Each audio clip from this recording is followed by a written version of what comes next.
तो हेलो नमस्कार दोस्तों, मैं रोशनी यादव और आप देख रहे हैं रोशनी अपडेट्स। कैसे हैं आप सब लोग? सोचे होंगे आप सबकी तैयारी एकदम बढ़िया चल रही होगी, बेहतरीन चल रही होगी।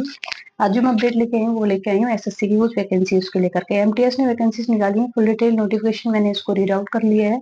उसमें मेन पॉइंट्स जो है मैं आपके लिए लेकर आई हूँ। ठीक है, मतलब कितनी क्वालिफिकेशन है, सिलेबस क्या रहने वाला है, क्या मतलब हाइट क्राइटेरिया या फिर आपकी एज लिमिट क्या रहने वाली है, फीस एप्लीकेशन फीस क्या रहने वाली है, और आपके सर्टिफिकेट्स के बारे में। मेन चीज है सर्टिफिकेट्स, ठीक है। तो इसके बारे में पूरी जानकारी मैं आपको बता रही हूँ, आप उसको ध्यान से देख लीजिएगा। और देखिए, सबसे पहले ये ग्रुप सी की वैकेंसीज होती है, सीधे सीधे सेंट्रल गवर्नमेंट के अंडर में आती है। ठीक है, एज लिमिट की अगर बात कर ले तो एसएससी एमटीएस ने दो तरीके की वैकेंसीज में दी हुई है। पहला एमटीएस है यानी मल्टीटास्किंग स्टाफ होता है, और दूसरा है हवलदार। ठीक है, इसमें जो एमटीएस है इसमें जो एज रहने वाली है वो 18 से 24 साल रहने वाली है, और हवलदार के लिए 18 से 27 साल। साथ में इसमें क्या है कि आपकी कैटेगरी के हिसाब से इसमें एज रिलैक्सेशन भी दिया हुआ है, वो मैं आपको आगे बताऊंगी। 10th बेसिस पे सबसे अच्छी वैकेंसीज अगर हम कहें कोई गवर्नमेंट सेंट्रल गवर्नमेंट के अंदर में, तो ये बहुत अच्छी चीज है और ये सबसे बेस्ट वैकेंसीज है।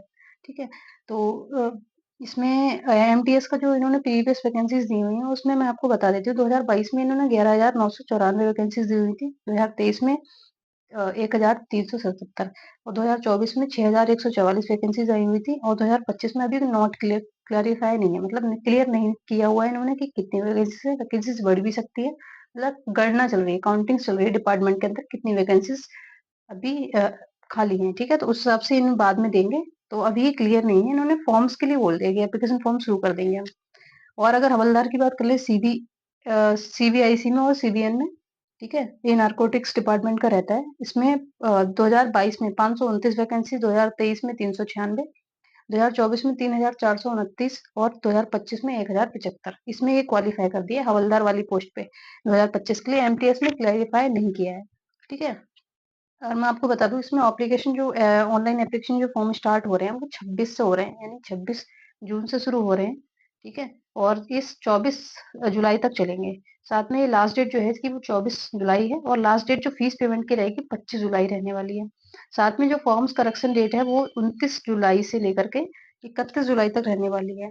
क्योंकि इतना डेट इसलिए देते हैं क्योंकि इसमें क्या है, आपको नंबर ऑफ वैकेंसीज जो फॉर्म्स का मतलब भरने का जो नंबर ऑफ स्टूडेंट रहता है वो बहुत ज्यादा रहने वाला, मतलब 50 लाख के आसपास इसमें फॉर्म पड़ते हैं। जैसे यूपी पुलिस में एक कंडीशन रहने वाली थी वैसा ही ऐसे। और इसमें एग्जाम डेट्स भी इन्होंने क्लियर कर दिए हैं कि 20 सितंबर से 24 अगस्त 2025 तक इसके एग्जाम चलने वाले हैं। ठीक है, एक महीना लगभग। और इसमें कैटेगरी फीस की अगर बात कर ले तो ओबीसी यूआर यानी अनरिजर्व जनरल के लिए, ईडब्ल्यूएस के लिए जो फीस है वो 100 रुपए रहने वाली है मेल्स के लिए।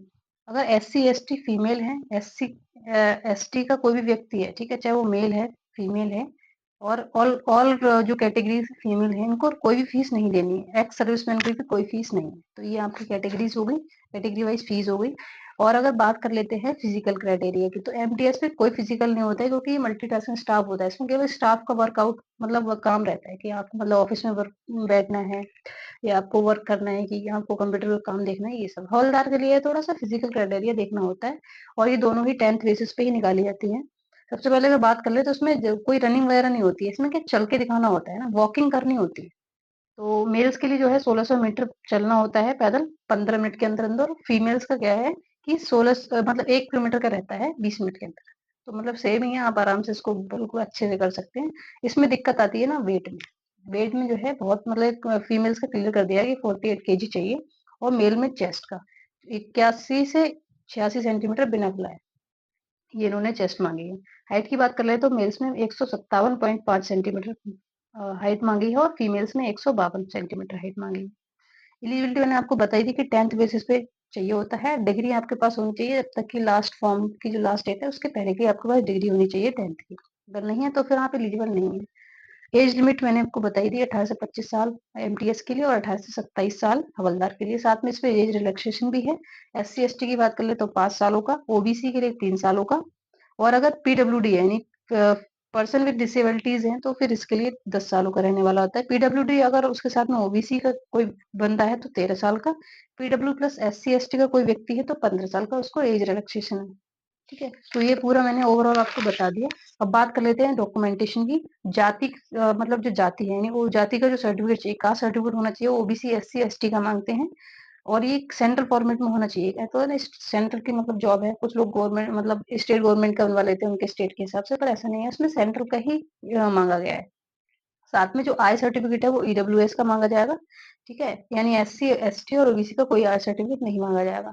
एससी एसटी का जो फीमेल है, ठीक है, इसमें जो मतलब अ, मैं बता दे रही हूँ कि किस फॉर्मेट में चाहिए। तो आप एक बार एप्लीकेशन जो फॉर्म मतलब जो वहाँ पे जो नोटिफिकेशन फॉर्म है उसको आप नोटिफिकेशन को ऑन करेंगे तो उसमें एक 75 पेज नंबर है, ठीक है, वहां पर मैं आपको एस सी एस टी का फॉर्मेट बताएंगे कि किस फॉर्मेट में आपका सर्टिफिकेट होना चाहिए। तो आप प्लीज एक बार उसको रीड आउट कर लीजिएगा खुद से।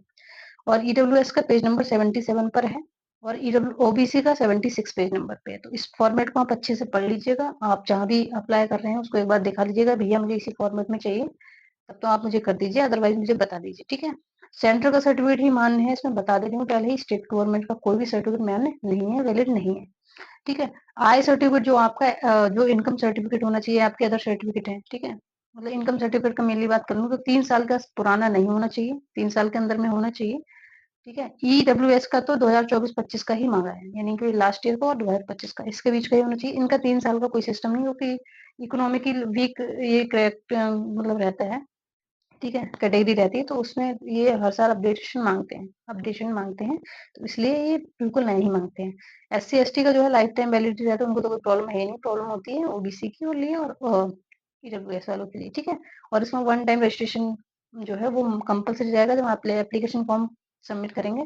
तो पहले तो ये मैंने आपको एक लॉन्ग वीडियो ना होते हुए शॉर्ट वीडियो में बताने की कोशिश करी है कि इसका सिलेबस क्या है, क्या चीजें हैं, तो उसके हिसाब से आप देख लीजिएगा। और इसको अगर आप ऑनलाइन फॉर्म भर रहे हैं, जैसे आप फोन से भरना चाह रहे हैं, अपने लैपटॉप से, अपने पीसी से घर बैठे फॉर्म भरना चाह रहे हैं, तो वो किस फॉर्मेट में भरेगा, क्या क्या चीजें चाहिए, तो मैं आपको एक डिटेल वीडियो बना दूंगी इसके लिए अलग से, ठीक है। तो बाकी आपको कोई भी चीज कोई मतलब कोई इन्फॉर्मेशन चाहिए तो प्लीज आप कमेंट में पिन कर दीजिएगा, कमेंट सेक्शन में बता दीजिएगा, मैं उसको बता दूंगी, ठीक है। बाकी मिलते हैं नेक्स्ट वीडियो में, तब तक के लिए बाय बाय।